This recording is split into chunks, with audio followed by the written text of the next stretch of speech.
Yeah, I put my dad in the street against a heavyweight. I've gone back to the dad. I've punched him a few more There's times. 5 blokes outside my front door. Can you come and help One me? hell of a fucking story, so stay tuned.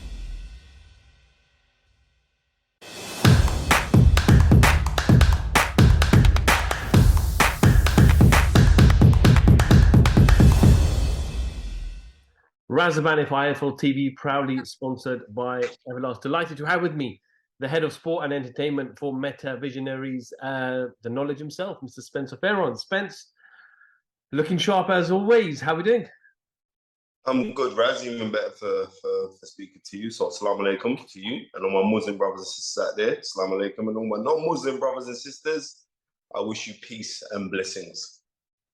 Spence, I know we were supposed to do this yesterday, but we didn't get the time. But just want to recap on the weekend. Joyce proving to everybody where he belongs, and that's at the top of the heavyweight tree, and amongst the Fury Joshuas, the Usyks. Assess his performance, and did you expect him to be so clinical and dominate Joseph Parker the way he did? No, first of all, let me send a massive apology to Francis Warren, because Francis Warren said to me that Joyce was going to knock out Joseph Parker, and I'm going to be absolutely honest. I didn't see that happening. I thought that fight was going to go points. I thought it was going to be a very hard fight, and that Joyce was going to come out victorious, maybe even on a split decision. But to see him be that clinical, that was the arrival of Joyce. And I've said this many times before. I said it many times on our podcast with myself and Babatunde Ajayi on The Fight Is Right, that the blueprint for a heavyweight of that kind of stature, who has done great things as an amateur, gone to the Olympics and medaled, he got a silver medal, and really treated a lot of people was kind of arguing maybe he could have won that, right, against Jonka. That's how you bring a heavyweight along. And I think that Fraser Clark's team should be looking at that and say, that is how you take a guy along in these steps. It's been the correct steps all the way. And when you believe in your talent, you can take those alleged gambles. And when you believe in your talent, instead of just giving guys some also around, and that's not me having a dig at Fraser Clark, who's a very good fighter. Everyone thought that Joseph Parker was going to start off fast and maybe win the early rounds, and then Joyce will come back into the fight a bit later. Did you expect that, number one? And number two, were you surprised how difficult Joyce made it for Parker by giving him no space to move about? Listen to me. I'll just work this one out. There's Joyce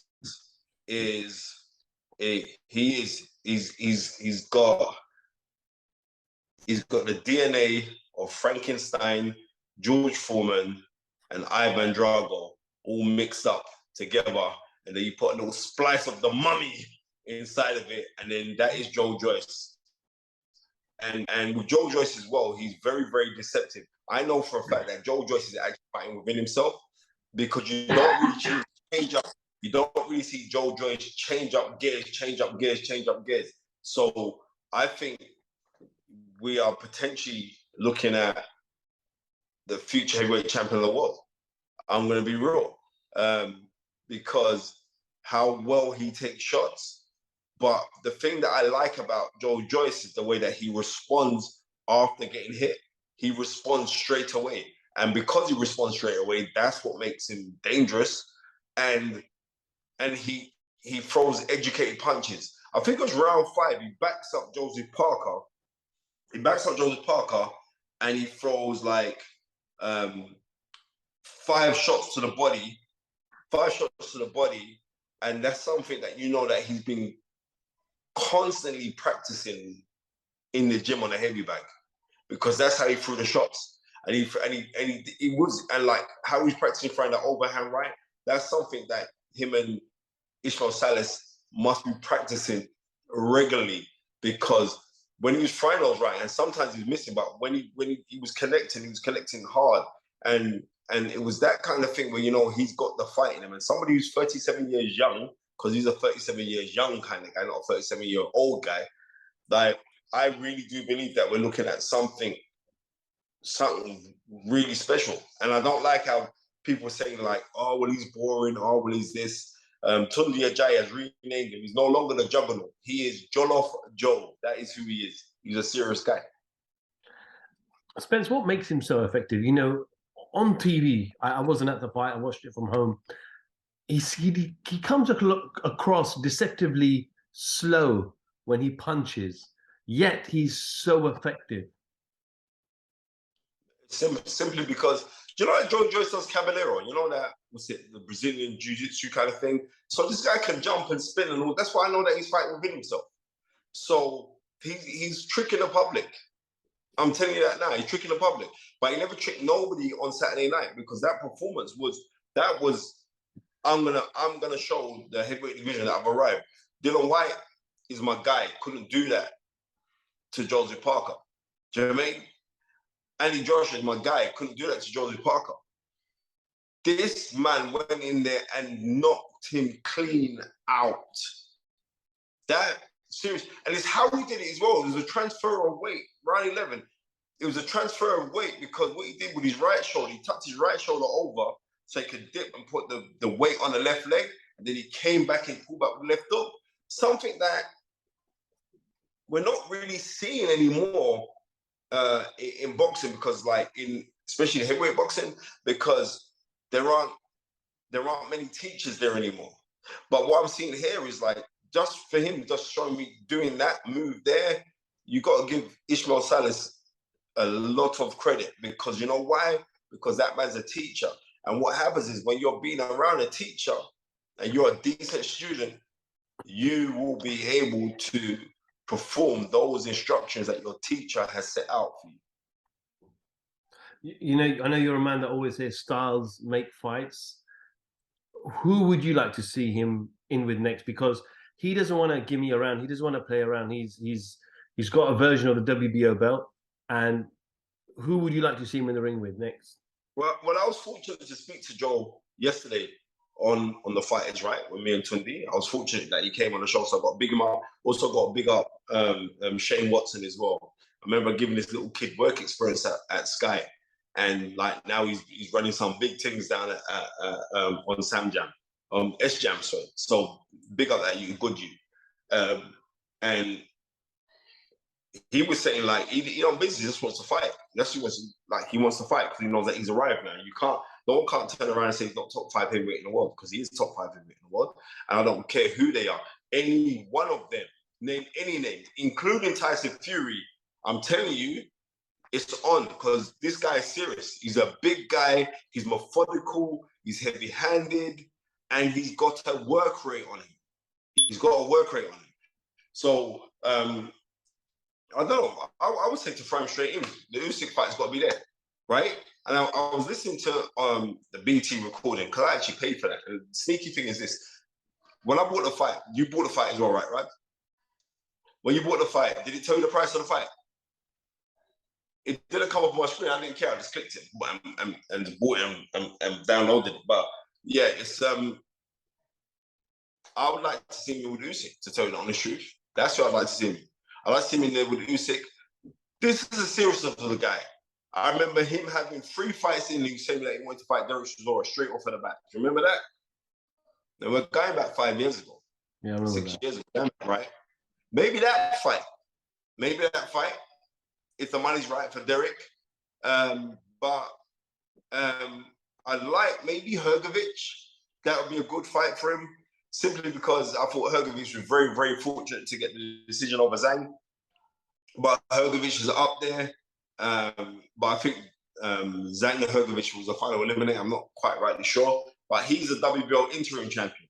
But go straight into the back. Go and fight Usyk, man. Seriously. Because what I saw on the weekend, I don't know business. Joe and Joyce can have it with anyone. Absolutely. Well, we'll see over the next couple of weeks what Frank has in store for Joe Joyce.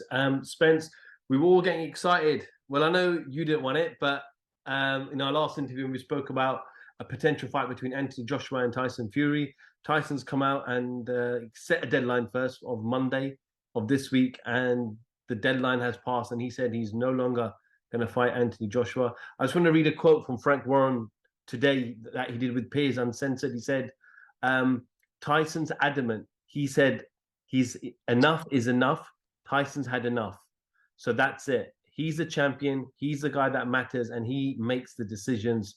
That's his decision at the moment. So can we now stop talking about Joshua Fury? This is not going to happen this year? No, because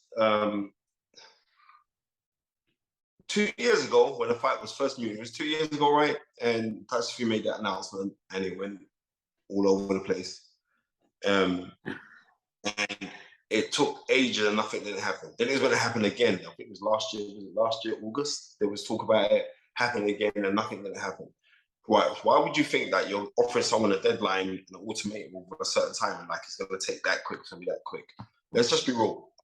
Anthony Joshua is still a cash cow, right? It's amazing what Anthony Joshua brings to the table. I've said this so many times that I don't believe it's the right time for Anthony Joshua. I'm not saying anything about news or anything. I just think that Anthony Joshua should go find himself, right? And when you're dealing with these kind of mental demons, I don't think it's right that Tyson Fury would say, "All right, then Joshua, come on, let's fight." Unless Tyson Fury sit down and say, "Shit, if Joshua fights again and gets beat again, if he tries to go on his own thing and tries to go on his world tour, he could get beat within that time. So let me just fight him now. So that way the fight's not dead in the water. Let me fight him now. His name's still ring. Let me fight him now." And I get it for the British public. Yeah, we want to see the fight, right? Because Anthony Joshua is this big entity. But I'm just gonna be real. I'd want Tyson Fury and Anthony Joshua I'd like Tyson Fury to fight the best Anthony Joshua. That's what I'd want. Just like I like to see Anthony Joshua fight the best Tyson Fury, but when he's the best, at his best. At this present moment, I don't think he's at his best.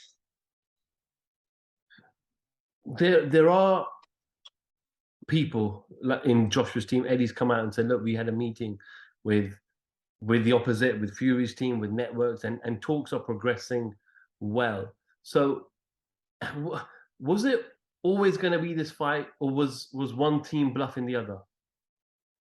I don't know who. I'm not going to go about one team was bluffing the other team, but they had their backup plan, and their backup plan was Manuel Trial. So it looks like Manuel Trial is going to come in and fight Tyson Fury, and he can still scream that Anthony Joshua's a chicken and he's afraid of him and all the rest of it. Anthony Joshua doesn't listen to none of that. Anthony Joshua concentrates solely on himself and rebuilding himself mentally and physically and also spiritually.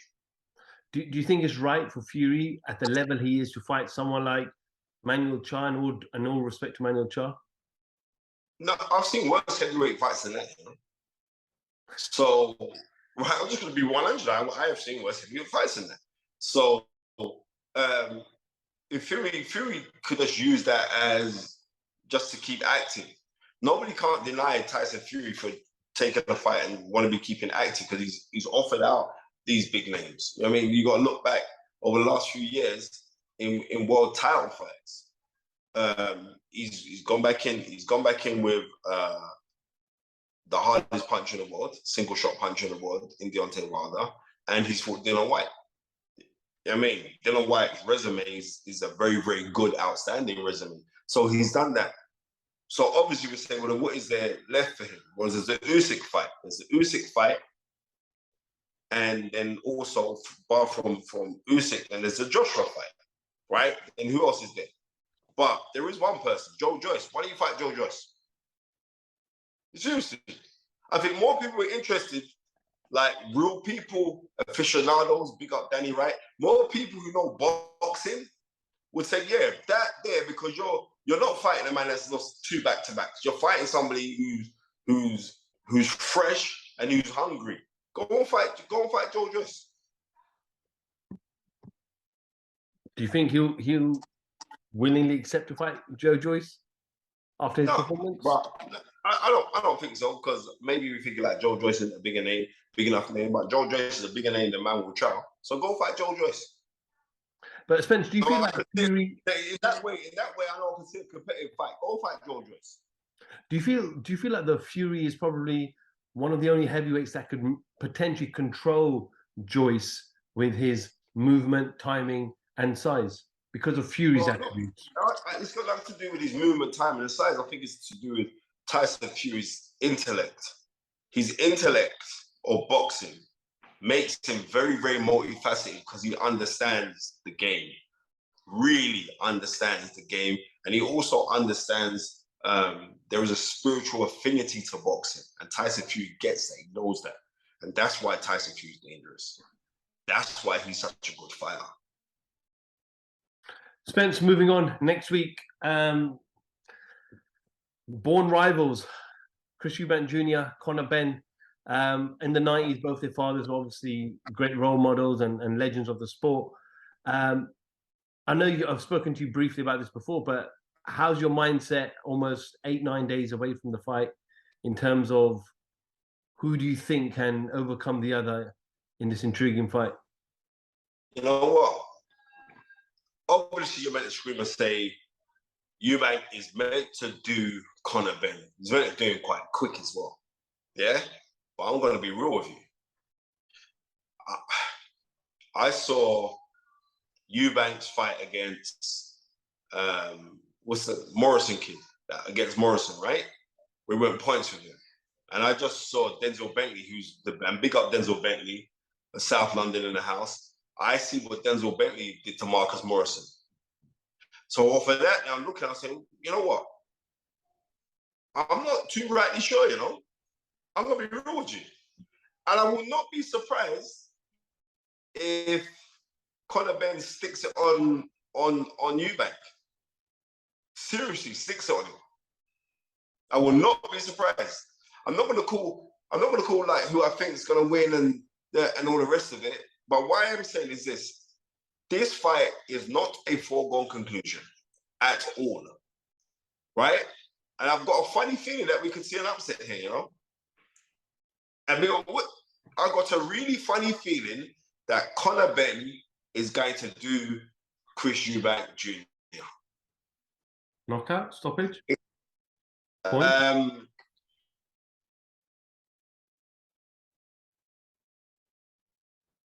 don't want to say on points, you know. Seriously, I'm going to say on points. I've really got a funny feeling. I'm going to be real. I've really got a funny feeling that Conor Benn is going to beat Chris Eubank Jr. on points. We know he's not going to be working with Roy Jones Jr. for this particular fight, and he's going to go back with his father. But have you seen improvements over the last couple of years since his relationship with Roy Jones? No, what I've seen with the improvements that I've seen is like he's actually listening to instructions now before he just go off and do his own thing, which his father would tell him to go and do. His father would be like, yes, my son's a foreigner, let him go, let him do what he has to do because this is the game. And my son is right. So that's what he would do. I'm saying we'll see now because the son enjoys the regalia which comes with that package, right? So either Eubank is going to do Conor and we're all going to say afterwards it was a grotesque mismatch, blah, blah, blah, and all the rest of it, or Conor Benn's going to come out victorious. Do you do that on current form, or do you say that based on rehydration, draining him down, etc.? Listen. Eubank Jr. hasn't been 157 since he was, we say, 18, 19 years old. Right. That's a hell of a lot of weight, number one. Right? And he's going to be up with someone who's got relentless pressure. But you know what? Even Eubank, because Eubank has got engine, he could throw some mad combinations, right? So even Eubank's going to throw these mad combinations and get Conor out of there. But what I realize is like, Eubank isn't the hardest of punches. He's not. He's a work rate guy who breaks shot with that. But he's not a one-shot, boom. Even though he did get the win against Yildirim, which was very impressive, right? But if you look at it, he's not a one-punch knockout artist, right? He's hurtful, but he's not one-punch knockout artist. Conor Benn is, even though Conor is a welterweight, but I know Conor walks around big. And this is not a mismatch. It's not a mismatch. I'm telling you, it's not a mismatch. So your And prediction? I've just got a mad feeling inside that Conor Benn is gonna cause an upset. And Chris Eubank has said that if he loses to Conor Benn, he will retire and move away from the sport. Well, you know, that's not me. Listen, I believe in, like, when Eubank first came out, I believed him a lot. But when I'm looking at it now, he's been a professional for a decade and plus, right? He's accomplished things where he's won the IBO title twice, right? But I'm just looking at it. I'm telling you now, do not be surprised at this upset, you know? I'm going to be real with you. Okay, well, we're only 8-9 days away, and I'm sure we'll do something next week in the lead up to the fight, Spencer. As always, appreciate you jumping on. And yeah, 8-9 days away, and let's look forward to a great fight for British boxing. 100%, man. Peace, two fingers, Raz. Take care. God bless, my brother. Spencer Fearon, IFL TV, thank you very much. Yeah, I put my dad in the street against a heavyweight. I've gone back to the dad. I've punched him a few more There's 5 times. blokes outside my front door. Can you come and help One me? hell of a fucking story, so stay tuned.